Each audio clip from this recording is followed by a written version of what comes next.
جب حضرت ابراہیم علیہ السلام نے نمرود کو مناظرے میں شکست دے دی، اس کے بعد 4 پرندوں والا واقعہ پیش آیا تھا۔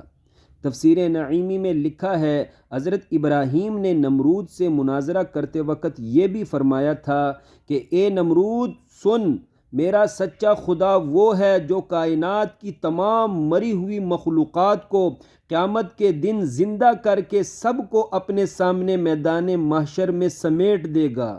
سب کو اپنے سامنے اکٹھا کرے گا۔ حضرت ابراہیم کی یہ بات سن کر بادشاہ نمرود جواباً بولا، اے ابراہیم، کیا آج تک تو نے کسی مردے کو زندہ ہوتے ہوئے دیکھا ہے، یا بس سنی سنائی باتوں پر یقین جمائے بیٹھے ہو اور اس کا پرچار کر رہے ہو؟ تب اس مناظرے سے فارغ ہونے کے بعد حضرت ابراہیم نے اللہ پاک سے التجا کی، اے میرے رب، تو تمام مری ہوئی مخلوقات کو دوبارہ زندہ کرے گا، مجھے اس بات کا یقین ہے، لیکن میں عین الیقین چاہتا ہوں، یعنی یہ معاملہ اپنی آنکھوں سے دیکھنا چاہتا ہوں۔ اللہ پاک نے جواباً فرمایا، اے ابراہیم، کوئی 4 پرندے لے کر انہیں اپنے سے مانوس کرو، انہیں کھلاؤ پلاؤ، اپنی طرف مائل کرو، پھر ان 4 پرندوں کو ذبح کر کے ان کا قیمہ بناؤ، پھر وہ قیمہ 4 مختلف پہاڑوں پر پھینک دو۔ خداوند قدوس نے فرمایا، یأتینک سعیا،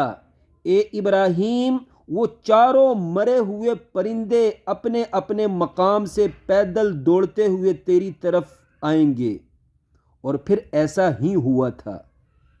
اللہ پاک نے اس واقعے سے واضح طور پر سمجھا دیا کہ میں اللہ قیامت کے دن تمام مری ہوئی مخلوقات کو بلاؤں گا تو وہ زمین کے مختلف حصوں سے دوڑتے ہوئے میرے سامنے پیش ہوں گے۔ عزیز ساتھیو، جب حضرت ابراہیم نے تمام نمرودیوں کو لاجواب کر دیا، تب ملک عراق میں نمرودیوں پر خطرناک مچھروں کا عذاب آیا، سارے نمرودی ہلاک کر دیے گئے۔ اس دوران حضرت ابراہیم اپنے ساتھیوں سمیت ملک عراق سے ہجرت کر چکے تھے۔ عزیز ساتھیو، ملک عراق سے ہجرت کرتے وقت حضرت ابراہیم کی عمر تقریباً 77 سال تھی، اور اس وقت تک آپ کی کوئی بھی اولاد پیدا نہ ہوئی تھی۔ اسی سفر کے دوران، یعنی جب حضرت ابراہیم علیہ السلام ملک عراق سے ملک شام کی طرف چل پڑے، اسی سفر کے دوران اللہ پاک نے حضرت ابراہیم کو شہزادی حضرت ہاجرہ بیوی کی شکل میں عطا کر دی۔ فلسطین میں رہائش رکھوانے کے بعد، اس وقت فلسطین ملک شام کا ایک حصہ تھا، فلسطین میں رہائش رکھوانے کے بعد جلد ہی حضرت ہاجرہ سے حضرت اسماعیل کی ولادت ہوئی، لیکن دوسری بیوی حضرت سارہ سے کوئی اولاد پیدا نہیں ہو رہی تھی۔ اسی لیے کچھ عرصے بعد حضرت سارہ اپنے خاوند حضرت ابراہیم سے بولی، اے میرے محترم خاوند، میری سوکن ہاجرہ اور اس کے بیٹے کو دور کہیں آباد کر آؤ۔ چونکہ اللہ پاک نے مکے کی ویران وادی کو آباد کرنا تھا، جنگل کو منگل بنانا تھا، اسی لیے اللہ پاک نے حضرت ابراہیم کی ایک بیوی اور ایک بچے کو مکے کے ویرانے میں بسانے کا حکم دے دیا، اور اللہ پاک نے کنعان یعنی فلسطین کی ویران وادی کو بھی آباد کرنا تھا۔ اس لیے حضرت ابراہیم کی ایک دوسری بیوی اور ایک دوسرے بچے کو ادھر کنعان یعنی فلسطین کے ویرانے میں بسانے کا حکم دیا۔ عزیز ساتھیو، جب حضرت ابراہیم اپنی نوجوان بیوی حضرت ہاجرہ اور اپنے چھوٹے ننھے منھے بچے حضرت اسماعیل کو مکۃ المکرمہ کے کالے پہاڑوں کے درمیان ویران سنسان میدان میں چھوڑ کر جانے لگے، تو صابرہ شاکرہ بیوی حضرت ہاجرہ نے عرض کی، اے پیغمبر خدا، کیا اللہ پاک نے آپ کو حکم دیا ہے کہ آپ اس ویران وادی میں ہمیں اکیلا چھوڑ کر چلے جائیں؟ حضرت ابراہیم نے سر ہلا کر ہاں میں جواب دیا۔ تب صابرہ بہادر لڑکی حضرت ہاجرہ بولی، جب میرے حکیم اللہ نے حکم دیا ہے تو پھر مجھے اس ویرانے سے کوئی ڈر خوف نہیں، نہ یہاں کے تپتے گرم دنوں کا ڈر ہے مجھے، نہ ہی یہاں کی کالی سیاہ راتوں کا ڈر رہے گا مجھے اور میرے بچے کو اللہ ہمت دے گا، ہم بھوک کا سامنا بھی کر لیں گے، پیاس کا سامنا بھی کر لیں گے، گرمی سردی کو بھی برداشت کر لیں گے، ہمارا کریم خدا ہمیں یہاں عزت و سکون کی زندگی دے گا، ہماری حفاظت فرمائے گا۔ وہ جدائی کا ایسا غمگین موقع تھا کہ حضرت ابراہیم کا دل بہت غمگین و اداس ہو گیا تھا،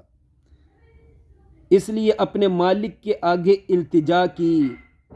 گھٹنے ٹیک کر اپنے رب کے سامنے فریاد کی، اے میرے رب، میں نے تیرے حکم پر عمل کر لیا ہے، فاجعل افئدۃ من الناس تہوی الیہم وارزقہم من الثمرات لعلہم یشکرون۔ اے میرے رب، اس ویرانے میں اچھے مسافر لوگوں کے دلوں کو میرے خاندان والوں کی طرف مائل کر دے اور اس ویرانے میں انہیں پھل عطا فرما تاکہ وہ احسان مانیں۔ عزیز ساتھیو، ذرا تصور کریں کیسے اس دلیر ماں اور اس کے دلیر بچے نے اس سنسان پہاڑوں کے درمیان رات کے اندھیرے دیکھ دیکھ کر کالی راتیں تنہا کاٹی ہوں گی۔ کالے پہاڑوں کا اندھیرا الگ اور اندھیری رات کا اندھیرا الگ، کیا کیا غم و مصائب ان پر گزرے ہوں گے، لیکن پہاڑوں جیسے بڑے بڑے مصائب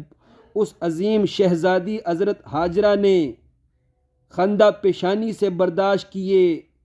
بالکل ناشکری نہ کی، کیونکہ وہ جانتی تھی کہ بڑی بڑی قربانیاں دینے کے بعد ہی بڑا مقام و مرتبہ ملتا ہے۔